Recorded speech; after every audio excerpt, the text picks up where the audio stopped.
না, সুপথের ডাককে তুমি বোঝো না, মিনারের সুর কি তুমি শোনো না। আসসালামু আলাইকুম ওয়া রাহমাতুল্লাহি ওয়া বারাকাতুহু। বিসমিল্লাহ ওয়াল হামদুলিল্লাহ ওয়াস সালাতু ওয়াস সালামু আলা রাসূলিল্লাহ ওয়া বা'দ। প্রিয় দর্শক, মাহে রমাদানের শুভেচ্ছা জানিয়ে শুরু করছি আপনাদের প্রিয় চ্যানেল জিটিভির পর্দায় মাহে রমাদানের বিশেষ আয়োজন বিআরবি কেবলস নিবেদিত সরাসরি প্রশ্নোত্তরমূলক অনুষ্ঠান জিজ্ঞাসা ও জবাব, powered by BRB hospital limited. প্রিয় দর্শক, পুরো রমাদান জুড়ে আমরা আছি আপনাদের সাথে আপনাদের জীবন ঘনিষ্ঠ প্রশ্নের সারাই সমাধান দেওয়ার জন্য। প্রিয় দর্শক, আজকেও আমরা একটি সুনির্দিষ্ট বিষয় নিয়ে আলোচনা করব। আজকে আমাদের প্রাসঙ্গিক আলোচনার বিষয় মুসলিম জীবনে ঈদ। আজকে আপনাদের সাথে আছে আমি মুআজ্জেম হোসেন, আর আপনাদের জীবন ঘনিষ্ঠ প্রশ্নের সারাই সমাধান দেওয়ার জন্য আমাদের স্টুডিওতে আমন্ত্রিত হয়েছেন দেশের বিদগ্ধ একজন ইসলামিক স্কলার। আমাদের সাথে আছেন শেখ ডক্টর মুফতি আবু সাঈদ খান স্যার। আসসালামু আলাইকুম ওয়া রাহমাতুল্লাহ। ওয়ালাইকুম আসসালাম ওয়া রাহমাতুল্লাহ। স্যার কেমন আছেন? আলহামদুলিল্লাহ।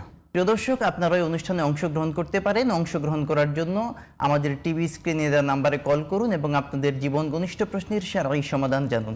স্যার, আজকে আমাদের প্রাসঙ্গিক আলোচনার বিষয় হচ্ছে মুসলিম জীবনে ঈদ। আলহামদুলিল্লাহ রাব্বিল আলামিন, ওয়াসসালাতু ওয়াসসালামু আলান নবী ওয়া আলা আলিহি ওয়া আসহাবিহি আজমাইন। জি, মুসলমানদের জীবনে একটি আনন্দ এবং বিনোদনের একটি ইভেন্ট বা অনুষঙ্গ হচ্ছে ঈদ। রাসূলুল্লাহ সাল্লাল্লাহু আলাইহি ওয়াসাল্লাম যখন মদিনায় হিজরত করে গেলেন, তো তখন তিনি দেখতে পেলেন সেখানে মানুষ দুটো দিন আনন্দ উৎসব করে, খেলাধুলা করে। তো আল্লাহ রাসূল সাল্লাল্লাহু আলাইহি ওয়াসাল্লাম জিজ্ঞাসা করলেন, মা হাদানিল ইয়াওমান, যে দুটো দিন কি, তোমরা কেন এরকম করো? আনাস বিন মালিক রাদিয়াল্লাহু তাআলা হাদিসটা বর্ণনা করেছেন এবং ইমাম আবু দাউদ রাহিমাহুল্লাহ তার সহিহ আবু দাউদে হাদিসটা এনেছেন।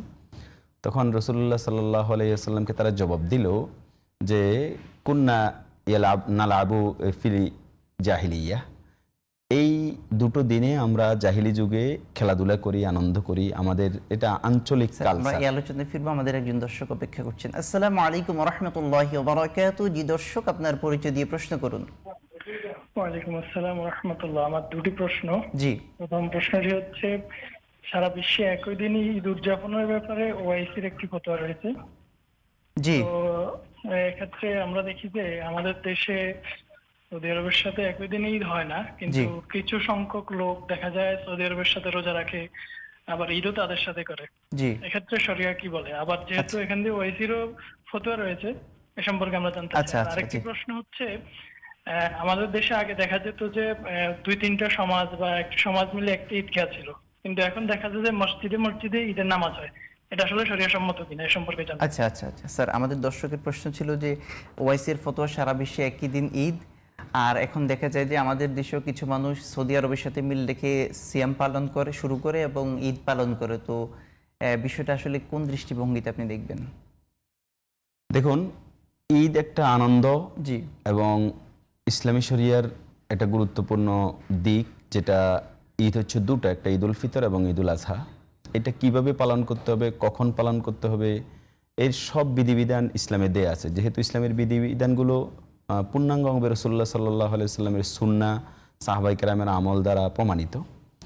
তো সারা পৃথিবীতে একসাথে ঈদ করা যাবে কিনা, এটা হয়তো এই 50-100 বছরের মধ্যে এটা নিয়ে আলোচনা হচ্ছে। আজ থেকে 50-100 বছর আগে এটা নিয়ে কোনো আলোচনার বিষয় ছিল না। তো ইসলাম পৃথিবীতে আগমন করেছে প্রায় 1400-1450 বছর। 1450 বছর। তো এই সময়কালে সারা পৃথিবীতেই বিভিন্ন জায়গায় বিভিন্ন দিকে যেখানে যে অঞ্চলের মানুষ চাঁদ দেখেছে সে আলোকে তারা ঈদ করেছে এবং এ নিয়ে কোনো প্রশ্ন ছিল না। আর আসলে জানার উপায়ও ছিল না তাৎক্ষণিকভাবে কোন এলাকায় কখন চাঁদ দেখা গেছে। সৌদি আরবে চাঁদ দেখা যাওয়ার পরে সেটা বাংলাদেশের মানুষ ওই দিনই জানবে, এ ধরনের প্রযুক্তি, এ ধরনের যোগাযোগ ব্যবস্থা তখন ছিল না। তো ফলে রাসূলুল্লাহ সাল্লাল্লাহু আলাইহি ওয়াসাল্লামের থেকে শুরু করে সাহাবায়ে কেরাম, পরবর্তী জামানার তাবেঈ, ইমামগণ এই পদ্ধতি অবলম্বন করেছেন। এখন আল্লাহ রাসূল সাল্লাল্লাহু আলাইহি ওয়াসাল্লামের হাদিস কি? রাসূলুল্লাহ সাল্লাল্লাহু আলাইহি ওয়াসাল্লামের হাদিস হচ্ছে সুমু লিরুয়াতি ওয়া আফতিরু লিরুয়াতি, যে তোমরা চাঁদ দেখে রোজা রাখো, চাঁদ দেখে রোজা ভাঙো, তার মানে ঈদ করো। কিন্তু হাদিসের সে সঙ্গে সহিহ বুখারী, সহিহ মুসলিমে এই অংশটুকু আছে, ফাইন গুম্মা আলাইকুম ফাআকমিলু ইদ্দাতা শাবান 30। তোমরা যখন রমাদানের চাঁদ দেখবে, তো যখন দেখবা যে কোনো অঞ্চলে মেঘাচ্ছন্ন থাকবে, তখন সেই মাসে মেঘাচ্ছন্ন হওয়ার কারণে তোমরা 29শে শাবান যখন চাঁদ দেখতে পাবে না, তো অটোমেটিক্যালি তোমরা সেই শাবান মাসকে 30 দিন গণনা করো। দেখেন রাসূলুল্লাহ সাল্লাল্লাহু আলাইহি ওয়াসাল্লাম এই হাদিসে বলছে যখন তোমরা আকাশ মেঘাচ্ছন্ন দেখবে, তার মানে আজকের এই যুগের আলোকে যদি এই হাদিসটা কেউ ব্যাখ্যা দেয়, তাহলে সারা পৃথিবীতে কি একই দিন একই সময়ে মেঘাচ্ছন্ন থাকবে? থাকবে না। তাহলে কোনো না কোনো জায়গায় তো চাঁদ দেখা যাবে। তো দেখা গেলে সে চাঁদ অনুযায়ী সারা পৃথিবীতে ঈদ হবে, তাহলে শাবান মাস 30 গণনা করার এই হাদিসের ভ্যালিডিটি কি আর থাকে? এই হাদিসের প্রযোজ্যতাই তো থাকে না। তাহলে এই হাদিসের প্রযোজ্যতা থাকার মানেই হচ্ছে যে অঞ্চলে, যেই এলাকায়, যেই দেশে মেঘাচ্ছন্ন থাকবে তারা শাবান মাস 30 দিন গণনা করবে, তারা পরের দিন রোজা শুরু করবে। যাদের মেঘাচ্ছন্ন থাকবে না তারা দেখে ফেলবে। তারা আমাদের একজন দর্শক, তার মানে বোঝা যাচ্ছে এই হাদিস দ্বারা যে ভিন্ন ভিন্ন অঞ্চলে ভিন্ন ভিন্ন সময় রোজা শুরু হবে, ঈদ শুরু হবে। আচ্ছা, আসসালামু আলাইকুম ওয়া রাহমাতুল্লাহি ওয়া বারাকাতুহু। জি দর্শক, আপনার পরিচয় দিয়ে প্রশ্ন করুন। আসসালামু আলাইকুম ওয়া রাহমাতুল্লাহ। ওয়ালাইকুম সালাম। থেকে বলতেছি জি বলুন। যে আমার স্যারের কাছে কয়েকটা প্রশ্ন ছিল। জি বলুন। এক নম্বর হচ্ছে, মহিলারা কি মহিলাদের নামাজের ইমামতি করতে পারবে? আর দ্বিতীয় হচ্ছে, মহিলারা ঈদের নামাজে যাওয়ার বিষয়ে শরীয়তের দৃষ্টিভঙ্গি কি? জি। আর শেষটা প্রশ্ন হচ্ছে, আমাদের দেশে একদল লোক আছে যারা সৌদি আরবের সাথে ঈদ উদযাপন করে ফেলে, আবার সেই দিন আবার আমরা অনেকে রোজা রাখি। এখন ঈদের দিন তো রোজা রাখা হারাম। জি। এই বিষয়টা ইসলামের দৃষ্টিতে কি এবং বা এটা কিভাবে বিবেচনা করা যায়? জি, অসংখ্য ধন্যবাদ দর্শক। জি স্যার, আমাদের প্রাসঙ্গিক প্রশ্নের সাথে ওনার এই তৃতীয় প্রশ্নটা মিল অনেক। হ্যাঁ, তাহলে এক নম্বর কথা হচ্ছে রাসূলুল্লাহ সাল্লাল্লাহু আলাইহি ওয়াসাল্লাম এই হাদিস দ্বারা বোঝা গেল। দ্বিতীয় নম্বর হচ্ছে সহিহ মুসলিমের হাদিস, আবু কুরাইব নামে রাসূলুল্লাহ সাল্লাল্লাহু আলাইহি ওয়াসাল্লাম একজন সাহাবী, তিনি সিরিয়ায় গেছেন। তিনি সিরিয়া থেকে মক্কা এসেছেন, ইবনে আব্বাস রাদিয়াল্লাহু তাআলা আনহুর কাছে এসেছেন। এসে তিনি ওখানে একদিন আগে রোজা শুরু করছেন। এখানে এসে তিনি তার 30 দিন ফিল আপ হয়ে গেছে, কিন্তু মক্কায় তখনও চাঁদ দেখা যায়নি। তখন ইবনে আব্বাস রাদিয়াল্লাহু তাআলা আনহুকে তিনি জিজ্ঞাসা করছেন যে আমার দেখা দ্বারা, চাঁদ দেখা দ্বারা কি এখানে ঈদের মাসালা দেওয়া যাবে না? রাসূলুল্লাহ তখন ইবনে আব্বাস রাদিয়াল্লাহু তাআলা বলছেন, তুমি নিজে দেখেছো? বলছে, হ্যাঁ আমি নিজে দেখেছি। তখন ইবনে আব্বাস রাদিয়াল্লাহু তাআলা বলছেন যে তোমার দেখা দ্বারা আমাদের এখানকার দেখা যথেষ্ট হবে না, বরং আমরা আমাদের দেখা অনুযায়ী 30 দিন পূর্ণ করেই ঈদ করব। তাহলে দেখুন রাসূলুল্লাহ সাল্লাল্লাহু আলাইহি ওয়াসাল্লামের হাদিস, এবার হলো সাহাবীদের আমল, এর সহিহ মুসলিমের হাদিস। তৃতীয় নম্বর হচ্ছে যে রাসূলুল্লাহ সাল্লাল্লাহু আলাইহি ওয়াসাল্লামের সময়কাল থেকে শুরু করে এটা আচরিত হয়ে আসছে, কেউ একজন চাঁদ দেখলেই কিন্তু ঈদের ঘোষণা বা রোজার ঘোষণা সে ডিক্লেয়ার করতে পারে না। সে আমিরের কাছে, রাষ্ট্রপ্রধানের কাছে গিয়ে দিতে হয় যে আমি চাঁদ দেখেছি। রাষ্ট্রপ্রধান যাচাই বাছাই করেন, সেটা সাক্ষ্যটা গ্রহণ করলেই কেবল ডিক্লেয়ার করেন। এবং ইমাম তিরমিজি রাহিমাহুল্লাহ হাদিস বর্ণনা করেছেন যে আয়েশা সিদ্দিকা রাদিয়াল্লাহু তাআলা থেকে বর্ণিত যে ইয়াউমুল ফিতর, ঈদুল ফিতর হচ্ছে আল ফিতরু ইয়াউমা ইফতারুন নাস। ফিতর, ঈদুল ফিতর হচ্ছে ওই দিন যেদিন মানুষগুলো ঈদুল ফিতর করে। কল নিয়ে এখানে আবার আসবো। আসসালামু আলাইকুম ওয়া রাহমাতুল্লাহি ওয়া বারাকাতুহু। জি দর্শক, আপনার পরিচয় দিয়ে প্রশ্ন করুন। জি হুজুর, আসসালামু আলাইকুম। ওয়া আলাইকুম আসসালাম ওয়া রাহমাতুল্লাহ। জি হুজুর, মাসুম কুমিল্লা ধর্মপুর থেকে। জি বলুন। আমার প্রশ্নটি পবিত্র কোরআন থেকে, সূরা কাহাফ আয়াত 83 অধ্যায় 18, সূরা কাহাফ আয়াত 83। জি। জুলকারনাইন দেখলেন সূর্যকে অস্ত যাইতে কঙ্কিল জলোচ্ছ্বাসে নোংরা পানিতে। জুলকারনাইন দেখলেন সূর্যকে অস্ত যাইতে নোংরা পানিতে। আমার প্রশ্ন জুলকারনাইন কে ছিলেন এবং সে এবং নোংরা পানিতে কিভাবে সূর্য অস্ত যায় এই সম্পর্কে যদি জানা থাকে সংক্ষেপে বলবেন। জি। বা জুলকারনাইন সম্পর্কে বলবেন। আসসালামু আলাইকুম। ওয়া আলাইকুম আসসালাম ওয়া রাহমাতুল্লাহ। আমাদের জি দেখেন, রাসূলুল্লাহ সাল্লাল্লাহু আলাইহি ওয়াসাল্লাম হাদিস হচ্ছে যেদিন মানুষগুলো ঈদ করবে, সব মানুষ ঈদ করবে, সেদিন তোমাদের ঈদ। ওয়াল আদহা ইয়াউমা ইউদাহিন নাস, যেদিন মানুষগুলো সবাই কোরবানি দিবে সেদিন তোমাদের কোরবানি। এবং ইমাম বাইহাকি এবং আল্লামা মুনজিরি তার তারগিব ওয়া তারহিবে এবং মাজমাউল জাওয়াইদে হাদিসটি আসছে যে মাসরুক একজন তাবী আয়েশা সিদ্দিকা রাদিয়াল্লাহু তাআলা আনহার কাছে গেলেন আরাফাত দিন আমরা জানি 9 জিলহজ। জি। তো সেদিন যাওয়ার পরে আয়েশা সিদ্দিকা রাদিয়াল্লাহু তাআলা আনহা তাকে বললেন যে তাকে ছাতু দাও এবং মিষ্টি বেশি করে দাও, মানে মেহমানদারি করো। তখন মাসরুক বলছে আমি আজকে রোজা রাখতাম, আরাফাত দিনে রোজা রাখা সুন্নাহ, আমরা সবাই জানি, যারা হজ করে না তাদের জন্য। তো বলছে আমি রোজা রাখতাম, রাখি না এই কারণে যে সন্দেহে আছি, যদি এটা 10 তারিখ হয়ে যায় চাঁদ দেখার কারণে, কোনো এদিক ওদিক হওয়ার কারণে। সত্যিকার অর্থে এটা ছিল আসলে 10 তারিখ ঈদের দিন, কিন্তু চাঁদ দেখার উল্টো পাল্টা বা না দেখার কারণে, সন্দেহের কারণে 9 তারিখ হয়ে গেছে, ফলে আমি ঈদের দিন রোজা রাখলাম কিনা, এই হারাম হয়ে যায় কিনা এই আশঙ্কা আমি রোজা রাখি নাই। তখন আয়েশা সিদ্দিকা রাদিয়াল্লাহু তাআলা চমৎকার একটি হাদিস বানালেন, তিনি বলছেন যে আল ফিতরু ইয়াউমা ইফতিরুল আমির ওয়াল আদহা ইয়াউমা ইউদাহিল আমির, যেদিন রাষ্ট্রপ্রধান ঈদ করবে সেদিনই ঈদ, যেদিন রাষ্ট্রপ্রধান কোরবানি দিবে সেদিনই কোরবানি। তার মানে হচ্ছে কেউ আমার দেশেই, বাংলাদেশেই ধরেন কোথাও চাঁদ দেখা গেল, সেটা রিসিভ হবে না যতক্ষণ পর্যন্ত রাষ্ট্রীয় ডিক্লারেশন হচ্ছে না। তো সেক্ষেত্রে সৌদি আরবের চাঁদ দেখা কিভাবে সম্ভব? এটা তো কখনোই হতে পারে না। হ্যাঁ, হতে পারে যদি সৌদি আরবের চাঁদ দেখাটা বাংলাদেশের পররাষ্ট্র মন্ত্রণালয়, সৌদি আরবের পররাষ্ট্র মন্ত্রণালয় অথবা ধর্ম মন্ত্রণালয়ের সাথে ধর্ম মন্ত্রণালয় যোগাযোগ করবে, সেখানে সত্যিকার অর্থে কে চাঁদ দেখেছে এটা অ্যাকুরেটলি এখানে ইনফরমেশন আসবে, এই গভর্নমেন্ট এটা রিসিভ করবে, ডিক্লেয়ার তাহলে করবে, আমাদের আপত্তি নেই। তার মানে রসুলের হাদিস দ্বারা বলছে কোথাও চাঁদ দেখা গেলে সেটা রাষ্ট্র কর্তৃক ডিক্লেয়ার হবে। সাক্ষ্য তো এমনিতেই গ্রহণযোগ্য হয় না, সাক্ষ্য তো কোনো না কোনো একটা প্রতিষ্ঠানে বা কোনো একটা অথরিটির কাছে সাক্ষ্যটা দিতে হয়, সে অথরিটি সেটা রিসিভ করবে। আমরা বুঝতে পারলাম যে সবকিছুর মূলে হচ্ছে রাষ্ট্রপ্রধান যে ঘোষণা দিবে আমরা সেটা এই ক্ষেত্রে মুসলিম রাষ্ট্রপ্রধানদের জন্য এই দায়িত্ব এটা ডিক্লেয়ার করা, এবং রাসূলুল্লাহ সাল্লাল্লাহু আলাইহি ওয়াসাল্লামের জামানা থেকে শুরু করে এটাই আচরিত বিধান। আসসালামু আলাইকুম ওয়া রাহমাতুল্লাহ। জি দর্শক, আপনার পরিচয় দিয়ে প্রশ্ন করুন। আসসালামু আলাইকুম ওয়া রাহমাতুল্লাহ। জি দর্শক, আমরা শুনতে পাচ্ছি। করি তো মানে এমন একটা জরুরি কাজ, নামাজের সময় কাজটা করতে হবে, না করলে কোনো উপায় নেই। জি আবার বলুন একটু। মানে আমার একটা কাজ করছে যে আমার তারাবির নামাজও পড়ার সময় মানে আমার ওই কাজটা করতে হবে। আচ্ছা, এখন না করলে মানে আপনার উপরের যে বস আছে ওদের সমস্যা হবে। এখন কি আমি ওই মানে কাজ ছেড়ে কি তারাবির নামাজে যাব নাকি মানে কাজটা আমার করা জরুরি? আচ্ছা আচ্ছা আচ্ছা, ঠিক আছে, বুঝতে পারছি স্যার। আমাদের দ্বিতীয় আরেকটা প্রশ্নে আমরা যেতে যাচ্ছি, সেটা হলো আমাদের সমাজে আগে দেখা যেত যে অনেকগুলো সমাজ মিলে, অনেকগুলো জুমা মসজিদ মিলে ঈদের সালাত আদায় করতে একটা ঈদগাহে। এখন থেকে দেখা যায় যে ভিন্ন ভিন্ন মসজিদের মধ্যে ঈদের সালাতের আয়োজন করে। খুব সংক্ষেপে স্যার। দেখুন, রাসূলুল্লাহ সাল্লাল্লাহু আলাইহি ওয়াসাল্লামের জামানায় রাসূলুল্লাহ সাল্লাল্লাহু আলাইহি ওয়াসাল্লাম ঈদের নামাজ পড়েছেন খোলা মাঠে, তিনি মসজিদে পড়েন নাই। আমরা জানি মসজিদে নববীতে নামাজ পড়া 50,000 গুণ সওয়াব।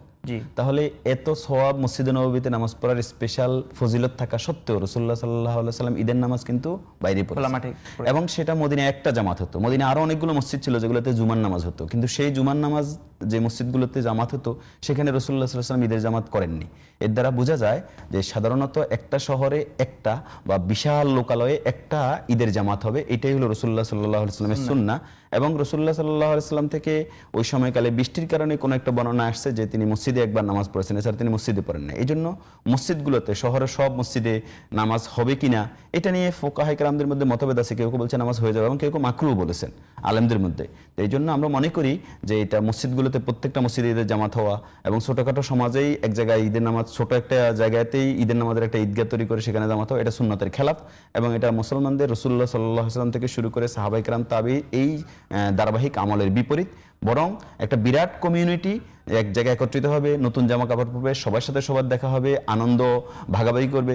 যেখানে প্রতিদিন নামাজ পড়ি, যেখানে প্রতিদিন জুমা পড়ি, সেখানে প্রতিদিন দেখা হয়, সেখানে ঈদ করি। এই কারণে ঈদের যেই স্পিরিট, আনন্দের যেই ধারা, এবং ইসলামী শরিয়ত যে জন্য এই ঈদুল ফিতর এবং ঈদুল আজহাকে শরিয়া সম্মত করেছে, সেই প্র্যাকটিস, সেই অনুশীলন এখন এখানে যথাযথভাবে হচ্ছে না। আমরা মনে করি পুরো একটা বিশাল কমিউনিটিতে এবং শহরে, বড় শহরে 1-2টা, ছোট শহরগুলোতে একটা ঈদের জামাত হওয়াটাই হচ্ছে সুন্নাহসম্মত। স্যার অসংখ্য ধন্যবাদ। আমরা বাকি আলোচনায় ফিরব বিরতির পর। প্রিয় দর্শক, আপনারা দেখছেন আপনাদের প্রিয় চ্যানেল জিটিভির পর্দায় মাহে রমাদানের বিশেষ আয়োজন বিআরবি কেবলস নিবেদিত সরাসরি প্রশ্নোত্তরমূলক অনুষ্ঠান জিজ্ঞাসা ও জবাব, powered by BRB hospital limited. সময় হলো একটা বিরতির, ফিরছি খুব সহসাই, ততক্ষণ আমাদের সাথেই থাকুন। সুবহানাল্লাহি বিহামদিহি, সুবহানাল্লাহিল আযীম।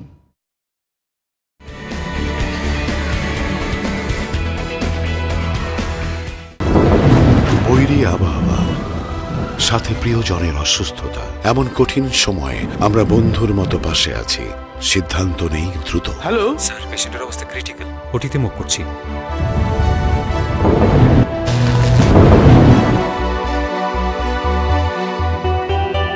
হাজারো প্রতিকূলতার মাঝে বিশ্বের সর্বাধুনিক প্রযুক্তি আর আন্তরিক সেবা নিয়ে আমরা তৈরি। বিআরবি হসপিটালস লিমিটেড, কাঙ্ক্ষিত সেবার ঠিকানা। বাংলাদেশ আমার বাংলাদেশ, ঘরে ঘরে আলো হাসি হাসি বাংলাদেশ। সত্যি হাসে বাংলাদেশ, বিআরবি কেবলস এর ছোঁয়ায়।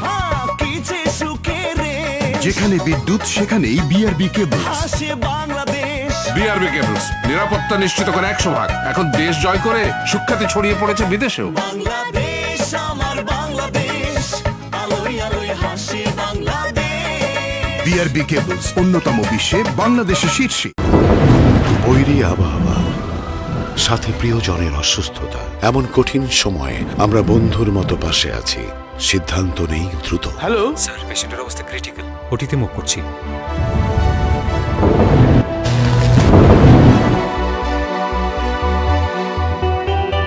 হাজারো প্রতিকূলতার মাঝে বিশ্বের সর্বাধুনিক প্রযুক্তি আর আন্তরিক সেবা নিয়ে আমরা তৈরি।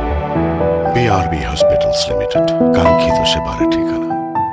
বাংলাদেশ আমার বাংলাদেশ, ঘরে ঘরে আলো হাসি হাসি বাংলাদেশ। সত্যি হাসে বাংলাদেশ বিআরবি কেবলসের ছোঁয়ায়। কিছে সুখে রে, যেখানে বিদ্যুৎ সেখানেই বিআরবি কেবলস। হাসে বাংলাদেশ। বিআরবি কেবলস, নিরাপত্তা নিশ্চিত করে 100 ভাগ। এখন দেশ জয় করে সুখ্যাতি ছড়িয়ে পড়েছে বিদেশেও। বাংলাদেশ আমার বাংলাদেশ, আলোয় আলোয় হাসি বাংলাদেশ। বিআরবি কেবলস অন্যতম বিশ্বে বাংলাদেশের শীর্ষে। বৈরী আবহাওয়া, সাথে প্রিয়জনের অসুস্থতা, এমন কঠিন সময়ে আমরা বন্ধুর মতো পাশে আছি। সিদ্ধান্ত নেই দ্রুত। হ্যালো স্যার, পেশেন্টের অবস্থা ক্রিটিক্যাল, ওটিতে মুভ করছি।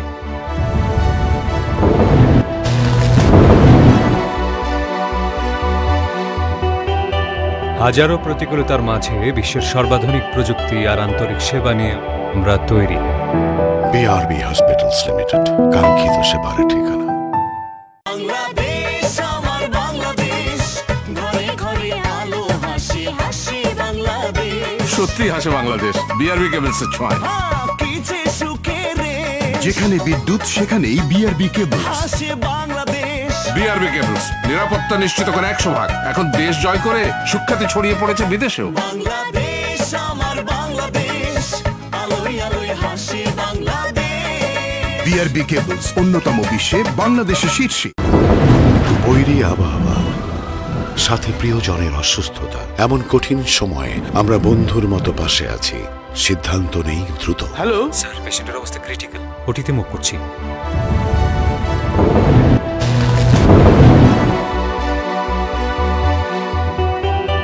হাজারো প্রতিকূলতার মাঝে বিশ্বের সর্বাধুনিক প্রযুক্তি আর আন্তরিক সেবা নিয়ে আমরা তৈরি। বিআরবি হসপিটালস লিমিটেড, কাঙ্ক্ষিত সেবার ঠিকানা। বাংলাদেশ আমার বাংলাদেশ, ঘরে ঘরে আলো হাসি হাসি বাংলাদেশ। সত্যি হাসে বাংলাদেশ বিআরবি কেবলসের ছোঁয়ায়। কিছে সুখে রে, যেখানে বিদ্যুৎ সেখানেই বিআরবি কেবলস। হাসে বাংলাদেশ। বিআরবি কেবলস, নিরাপত্তা নিশ্চিত করে 100 ভাগ। এখন দেশ জয় করে সুখ্যাতি ছড়িয়ে পড়েছে বিদেশেও। বাংলাদেশ আমার বাংলাদেশ, আলোয় আলোয় হাসি বাংলাদেশ। বিআরবি কেবলস অন্যতম বিশ্বে বাংলাদেশের শীর্ষে।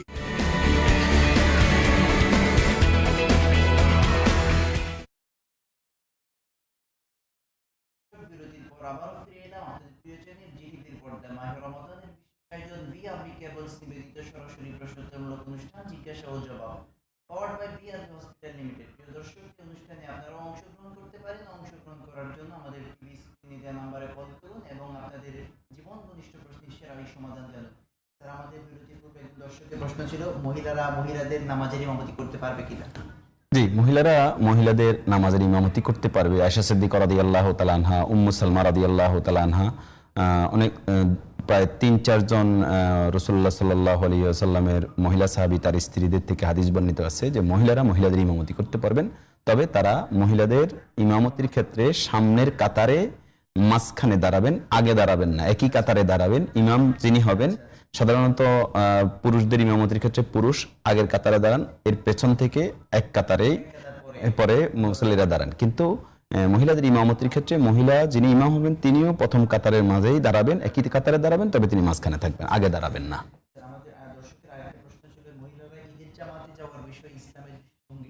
দেখুন, মহিলারা ঈদের জামাতে যাওয়ার ব্যাপারে ইসলাম খুব বেশি উৎসাহিত করেছে এবং সহিহ বুখারীতে হাদিস আসছে, উম্মু আতিয়া রাদিয়াল্লাহু তাআলা আনহা, রাসূলের এক সাহাবী, মহিলা সাহাবী, তিনি বর্ণনা করেন, কুন্না নু'মারু আন নুখরিজাল আওয়াতিকা ওয়া দাওয়াতিল খুদুরি ইলাল মুসাল্লা ওয়াল হুইয়াদ ওয়া উমিরনা আন নুখরিজাল হুইয়াদা ওয়াল হুইয়াদু ইয়াতাজালনাল মুসাল্লা ইয়াশহাদনাল খাইরা ওয়া দাওয়াতাল মুসলিমিন। যে তিনি বলছেন, আমাদেরকে আদেশ দেওয়া হয়েছে আল্লাহ রাসূলের পক্ষ থেকে আমরা যাতে একেবারে তরুণী এবং পদ্মানুসীন, সাধারণত আরবে একেবারে তরুণী যারা মাত্র বিবাহের উপযুক্ত হয়েছে এরকম মেয়েরা এক ঘরের একবারে কোণে খুব ভালোভাবে পর্দা মেনটেন করতেন এবং খুব বেশি প্রয়োজন না হলে তারা বের হতেন না। তার মানে এরকম আওয়াতিকা ওয়া জাওয়াতিল খুদুরে একেবারে পদ্মানসীন এবং তরুণী যে সকল মেয়েগুলো মাত্র বিবাহের উপযুক্ত হচ্ছে এদেরকে সহ এবং ঋতুবর্তী মহিলা যাদের উপর এখন নামাজ ফরজ নেই সবাইকে ঈদগাহে বের করে নিয়ে যেতে বলা হয়েছে। তবে যারা ঋতুবর্তী মহিলা তারা যেখানে নামাজের জায়গা সেখান থেকে একটু দূরে অবস্থান করবে, তবে দোয়া এবং জিকিরে এবং খুতবা তারা অংশগ্রহণ করবে, খুতবা শুনবে, দোয়া শুনবে। তাহলে রাসূলুল্লাহ সাল্লাল্লাহু আলাইহি ওয়াসাল্লাম এরকম উৎসাহিত করেছে। এরপরে আমাদের একজন দর্শক অপেক্ষা করছেন। আসসালামু আলাইকুম ওয়া রাহমাতুল্লাহি ওয়া বারাকাতুহু। জি দর্শক, আপনার পরিচয় দিয়ে প্রশ্ন করুন। জি আসসালামু আলাইকুম। ওয়া আলাইকুম আসসালাম ওয়া রাহমাতুল্লাহ। মাহতারাম, আমার একটা প্রশ্ন ছিল যে আমার বাবার বয়স 90 বছর। জি। বাবা চলাফেরাতে একটু সমস্যা আর হাত কাঁপে তার। তো যখন আমার বাসায় থাকে, আমি থাকি শহরে আর বাবা থাকে গ্রামে, যখন বাসা নিয়ে আসি আমি তাকে গোসল টোসল করাই দিই এবং যখন বাড়িতে যাই তখন তাকে সেবা যত্ন করি। বাট আমার একটা প্রশ্ন হলো যে বাবার এই যে নখ কেটে দেয়, গোসল করায় দেয় বা বিশেষ জায়গার যে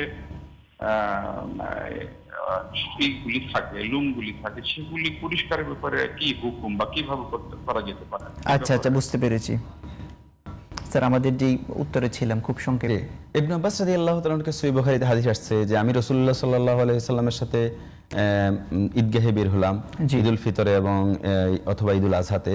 তো রাসূলুল্লাহ সাল্লাল্লাহু আলাইহি ওয়াসাল্লাম ফাসাল্লা থুম্মা খাতাবা, তিনি নামাজ আদায় করলেন এবং তারপর খুতবা দিলেন।